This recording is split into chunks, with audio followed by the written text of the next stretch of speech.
Yo, what's up? What's up? It's your boy Diomo Damuto. We're back with another video. Today we're watching The 7 Deadly Sins as YouTubers by Wattable. Anyway, however how you pronounce that shit. Yeah, we knocking that video out. Alright. So The 7 Deadly Sins as YouTubers. So some people, some of the YouTubers, they kind of just do everything for the money. And that's, and if you do it like that, sometimes you just bring out the worst in people. So let's get into the video. The 7 deadly sins: greed, lust, envy, pride, gluttony, wrath, and sloth. There are 7 YouTubers in particular that perfectly exemplify these 7 deadly sins. Oh shit. Starting with greed. Greed is thought of as the uncontrolled longing for something when someone has to sacrifice something important to get it. Jake Tran is the perfect candidate for this sin. While Jake definitely seems to be enjoying his life with expensive watches and fancy vacations, what did he sacrifice to get there? Well, that would be his video quality. There was a point in time when Jake was producing some of the best documentary content on YouTube, and his channel would absolutely explode because I ain't never heard of this dude before. But Jake sees himself as a capitalist, so he needed to optimize his machine. At first, this optimization would start out small and barely noticeable. However, it wouldn't be long until this machine was so optimized it would lose the soul that everyone loved in the first place. Oh shit. Completely outsource the editing to people on Fiverr? Check. Include a sponsor in every video? Check. Accept deals from scammy sponsors that have questionable products they want to sell to his fans? Check. You could definitely make the argument that Alright, look, I'm gonna let y'all niggas know now. Hey, look, they throwing me that back. Oh, this is some crazy ass shit. Like they trying to sell me crack or something. Something that I know will harm the viewers or something like that. You know what I'm saying? Like they show me if I'm selling some bullshit, then whatever. If I'm selling some bullshit like a toy that don't work, nigga. Hey, fuck y'all. Y'all bought the shit, nigga. I'm just gonna promote the motherfucker. They paid me to promote the shit. Jake is even more successful after he indulged in greed, but the same could not be said for the YouTuber who indulged in lust. Lust is thought of as unbridled sexual desire, often when one has to sacrifice something pure because of it. James Charles is the perfect candidate for the sin of lust. The beauty YouTuber who was on top of the world but allowed his empire to be destroyed because of his desires. In late 2020, James was gaining an impressive average of nearly 150 million monthly views. But it wouldn't like, be comment, long subscribe, until his bro. What y'all reputation doing? was completely destroyed, beginning with James saying he was into straight men. Want a boy who is straight. Love that for you. That's easy. It's easier than you would think. After James was photographed at Coachella with a straight Instagram model named Gage Gomez, he would respond to the questions asking if this was his new boyfriend with the following tweet. Nope, unfortunately I'm still very single. This boy played me for months on end and is a disgusting con artist. I'm thankful I had my friends with me to protect me. After James tweeted, Gage would release a video alleging James was pressuring him into meeting up and beginning a physical relationship. Oh shit. But this drama would look like nothing in comparison to the events that would be the downfall of James Charles. It would all start when not all. Let me say this right now. Not all. But don't a lot of gay people go for like straight guys because they want more, I hate to say it, more, I heard this before, more masculine guys. They kind of what they're into, so that's why they go for more straight guys and try to turn them gay. Not all gays do this. Not all gay people do this. That's what I heard. That's what I'm hearing on the streets. So that's what I heard. What they do. a Twitter user named Isaiah13 would make a tweet saying, "If you're gonna text someone, make sure you know their age. He added me on Insta. My Insta has my TikTok, which shows my age." Isaiah would then reveal on his TikTok James had been pressuring him to send explicit photos. It wouldn't be long Oh, until shit. several other individuals would also come forward alleging they had a similar experience. James has not had a single month of positive subscriber growth since the Yeah, drama. I heard he was with But them unlike underage. James, the next YouTuber on this list would explode in subscribers once his drama began. To envy is to have a longing arousal for someone else's belongings. But to take it a step farther is to have an extreme desire to actually be someone else. This personifies Whiteboy M, a YouTuber who constructed his entire personality around that of a more popular YouTuber, IShowSpeed. Before M was trying to become Speed by emulating him, he would post interview style content, but pay attention to how his voice sounds. How many years did Richard Nixon serve president? Oh, child, I am not even about to lie to y'all boys right now, bro. I was on Omegle, and a guy actually showed that's me crazy. his, like, That's yeah, crazy. like, his private part, bro. The Speed imitation would begin when M would start off a live stream with the title Live with IShowSpeed. The live stream would gain significantly more traction because of the clickbait title, signaling to M that Speed was his ticket to virality. Over the coming months, M would begin acting more and more like Speed, talking completely differently than he used to. This would continue until a series of clips would completely blow up Whiteboy M's channel. Really?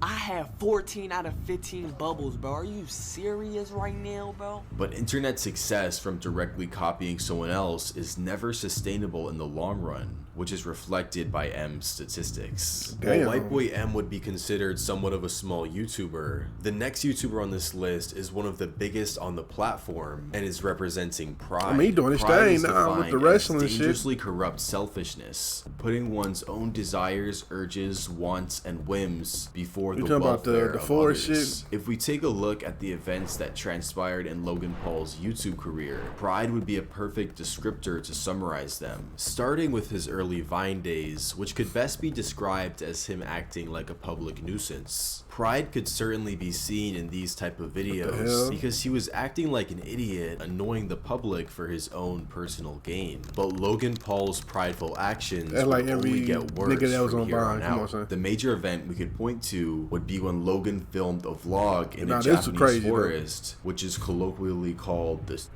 forest. While filming his vlog, he was acting in his normal over-the-top kid-friendly manner, but the worst part of the whole situation would be when he showed an actual dead body of a man who had deleted himself. After a huge apology tour, it would appear that Logan had reconstructed his reputation, but he would again put his own wants before the welfare of others a few years later. In early 2022, Logan would begin his foray into crypto. This journey would start with a few promotions of what are called pump and dump coins. These are coins designed to make their founders money without providing any value to the community that supported them. Logan would profit immensely from promoting these coins, but these promotions would pale in comparison to Logan's own project, CryptoZoo, a game which, similar to a pump and dump coin, was designed with a minimal amount of effort to earn as much money as possible for its founders. The game would be broken and underdeveloped, leaving a huge trail of victims who lost significant sums of money after believing in Logan's promises. Oh, damn.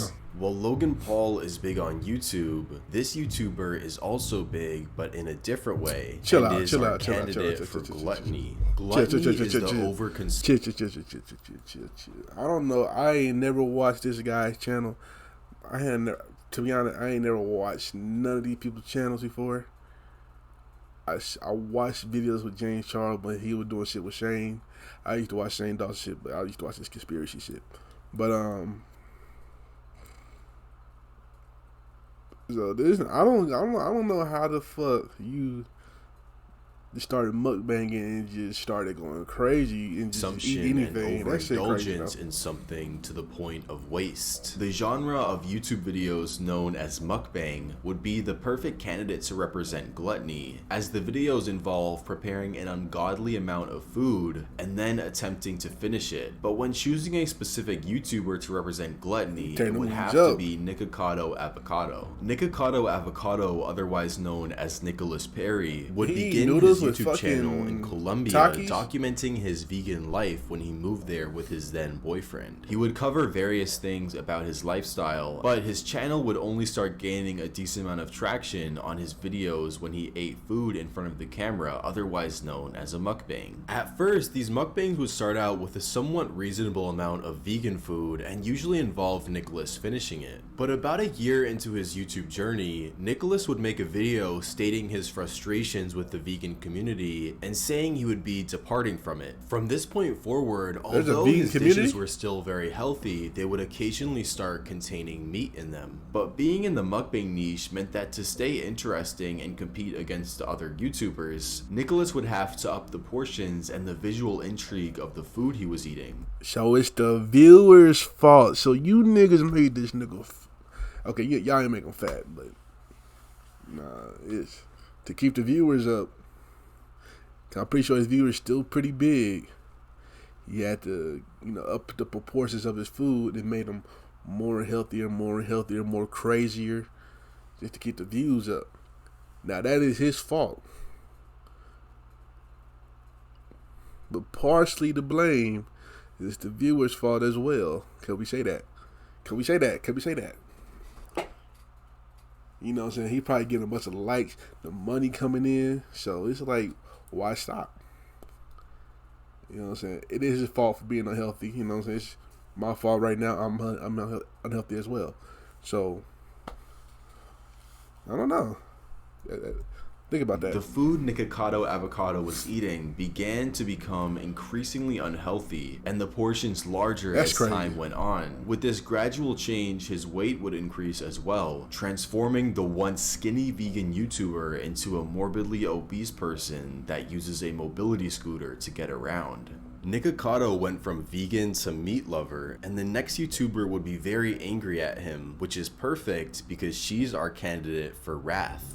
Wrath is the most simple of the 7 deadly sins. I've seen everybody else much thought of as excessive anger. Thinking about angry YouTubers, images of raging gamers probably come to mind, but there's actually someone who's much more angry than them. Observing her outward appearances, she would probably be one of the last people you would think should fill this spot on the list. But the truth is, she's one of the most angry YouTubers of them all. That vegan teacher, otherwise known as Katie Dykmeyer, would create her channel on July 21st, 2018, but she wouldn't start uploading until the pandemic began in 2020. Her videos would start off very tame and would be what you would expect from a typical vegan activist, although her videos would change forever once she made the discovery that the more outrageous she made her content, the more views she obtained. Even though these views would be comprised of people watching for the sole purpose of laughing at her, her views would go up nonetheless. At a certain point, she would devise a new strategy, combining outrageous content with calling out famous influencers. But if her goal is to actually convert people to the vegan lifestyle and not just increase her own notoriety, it certainly isn't working, as her image of the crazy vegan steers people away from considering it as a serious lifestyle. You could say a lot of things about that vegan teacher, but one thing you definitely can't say is that she's lazy and isn't always trying new strategies to get people to be vegan. However, in terms of work ethic, the same could not be said for the next YouTuber on this list, I was about to say something. for Sloth. Sloth is the reluctance to work or make an effort, otherwise known as laziness. The best way we can apply this idea to the concept of YouTube is a failure to innovate and create I don't watch new this side of content. YouTube, As guys. we can pretty much examine tell. every failed YouTube channel and see that 90% of the time, the chief cause of its downfall was lack of innovation. Boogie2988 is no exception to this rule and is a great candidate for the deadly sin of sloth. Boogie hasn't seen a month of positive subscriber growth in over 3 years, and the primary reason for this is the fact that his content never changes. A vast majority of his videos are him sitting in his room talking about something or complaining about his life. If you look at a video made 1 year ago, 2 years ago, even 3 years ago, there's no significant change in video quality, the pacing, or really anything at all. The truth is, YouTube is such a competitive game that if you aren't changing anything, people will eventually get bored and watch someone else who is putting in the effort to make their videos perpetually better. And unfortunately, Like me, nigga. Subscribe, son. What are y'all fucking doing? So I'll do more. You know what I'm saying? You know what I'm saying? Subscribe, like, comment, subscribe. I got some regular content. You check the playlist. Or scroll through my videos. I got some regular content besides reactions to skits and shit. For now, Boogie is not making the choice to do that. Anyway, man, yeah, some of them YouTubers are pretty crazy. Pretty wild. It's crazy how some of them have to have a platform. James Charles. It's very wild. It's very wild. I don't have the words right now. Look, man, just be yourself, man. Look, I know you talk about the last dude being sloth. Maybe that's what he like to do. He content with being. He called the last dude being a sloth. Like he content with being regular, being the same, and that's cool. I ain't gonna fault him for it. I mean, whatever. If he's still getting money, making money, doing something positive, whatever. Dog. I mean, who cares? You know what I'm saying? Trying to think. The ISO Speed dude, the dude that's copy ISO Speed. Look, who hasn't copied somebody? You know, maybe he's not doing it for the right reasons. Just trying to get some views and think he about to get popular overnight like ISO Speed did, but whatever. Eventually he was gonna fall off anyway, which he already did. I haven't seen that dude in fucking months, a year probably. I don't know when the last time he had a video out. I don't know. And that's cool. Whatever. He had a little moment on YouTube. He can say that. He could tell people he had a moment on social media. You know what I'm saying? While he moves on and do something else in his life. And that's cool. That's all I got to say. I really don't want to talk about nobody else on here. If you like my reaction, make sure you like, comment, subscribe, and I'll catch y'all next time. Peace.